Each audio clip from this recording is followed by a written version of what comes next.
আলেম মানুষ হলো আল্লাহর ঘরের ভিতরে সে মসজিদের ভিতরে সিঁড়ির ঘরে সহবাস করছে আমার সাথে। মসজিদের ইমাম কফিলউদ্দিনের পাহারায় ওই মসজিদের ভিতরে সিঁড়ির পাটাতনে এক নারীর সঙ্গে সহবাস করেন মাওলানা আশিকি। তিনি টেকনাফ মধ্যপাড়া জামিউল উলুম কওমি মাদ্রাসা ও ইতিমখানার মুহতামিম। পবিত্র স্থানে এমন ঘটনার বিষয়টি জানাজানি হলে এলাকায় বেশ চাঞ্চল্যের সৃষ্টি হয়। সরেজমিনে অনুসন্ধানকালে প্রত্যক্ষদর্শী সাক্ষী ইমাম কফিলউদ্দিন ঘটনাটির সত্যতা নিশ্চিত করেন। পরবর্তীতে মসজিদের ইমাম কফিলউদ্দিনকে তাৎক্ষণিক বরখাস্ত করে মসজিদ কমিটি ও মুসল্লিরা। আধা ঘন্টায় তোরা কেন এগুলো সিস্টেম করে তুই আকাম করস? ভুক্তভোগী সূত্রে জানা যায়, স্বামী স্ত্রীর ঝগড়াঝাটির পর তার স্বামী রাগের মাথায় 3 তালাক দেন। রাগ থেমে যাওয়ার পর বউকে ফিরে পাবার উপলব্ধি হলে ওই ব্যক্তি স্ত্রীকে নোয়াখালী থেকে চাচাতো ভাইয়ের নিকট গাজীপুরের শ্রীপুরে পাঠায় বিজ্ঞ আলেমদের সঙ্গে পরামর্শ করার জন্য। চাচাতো ভাই ওই তালাকপ্রাপ্ত নারীকে মুহতামিম ইসমত আলী আশিকি হুজুরের নিকট নিয়ে আসেন ফতোয়া জানার জন্য। তখন আশিকি হুজুর বলেন, এই নারীকে অন্যত্র বিয়ে দেওয়া ছাড়া পূর্বের স্বামী হালাল হবে না।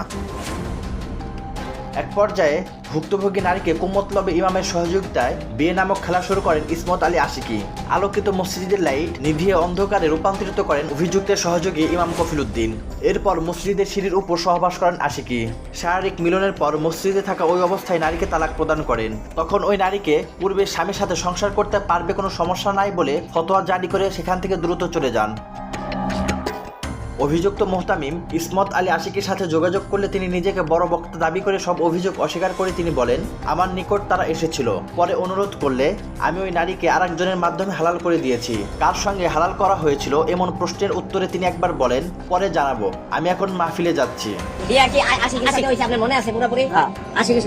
পরবর্তীতে তিনি বলেন, একজন ফকিন্নির সঙ্গে হিল্লা বিয়ে করিয়ে দিয়েছিলাম, এখন আমি তার নাম ঠিকানা বলতে পারবো না।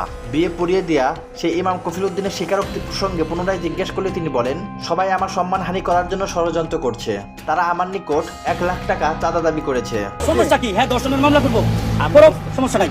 দেশ বরেণ্য আলেমদের সাথে ভুক্তভোগী ওই নারীর স্বামী বিস্তারিত পরামর্শ করলে জানতে পারেন, চুক্তিভিত্তিক হিল্লা বিয়ে শরীয়ত সম্মত নয়, এটি প্রতারণার শামিল। ওই নারীর সরলতার সুযোগ নিয়ে অভিযুক্ত মুহতামিম ও ইমাম প্রতারণা করেছে। আমি তো ওই জিনিসটা বুঝছি না যে একজন আলেম মানুষ জেনে শুনি কি আর হে ফাঁক করবো। আমার স্বামীর লোক তকরাতকরি করছি না, এটা ঠিক আছে। পরে আমি নিজে নিজে ভাবলাম, না এটাতে একজন আলেম মানুষ হলো আল্লাহর ঘরের ভিতরে সে মসজিদের ভিতরে সিঁড়ির ঘরে এত বড় কাজ করাতে হে এটা ভুল হয়েছে। এমন ঘটনায় এলাকায় ব্যাপক চাঞ্চল্যের সৃষ্টি হয়েছে। এছাড়া তদন্ত সাপেক্ষে ওই 2 আলেমের সঠিক বিচার দাবি করেছেন স্থানীয়রা।